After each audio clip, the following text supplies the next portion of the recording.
শুভ দুপুর বন্ধুরা। আজকে হচ্ছে শনিবার, আর শনিবার মানেই আমার নিরামিষের দিন। কিন্তু আজ নিরামিষ হলো, আজকে আমি অনেক রান্না করেছি, যেগুলো তোমাদের একবার দেখিয়ে দেব।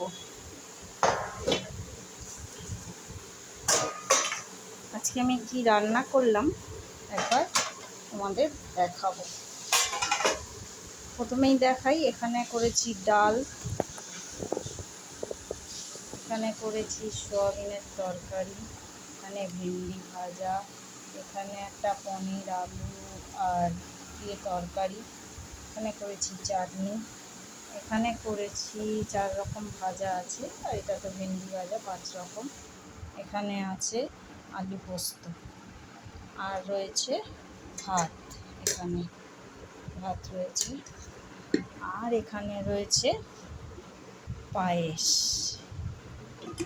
এবারে তাহলে তোমরা বুঝতে পেরেছো আজকের আমি কী জন্য এতগুলো রান্না করেছি, এত সব কিছু।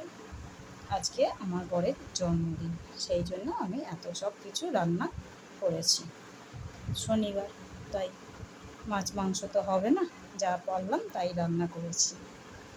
তোমাদের কেমন লাগলো কমেন্ট করে জানিও। তোমরা সবাই ভালো থেকো, সুস্থ থেকো।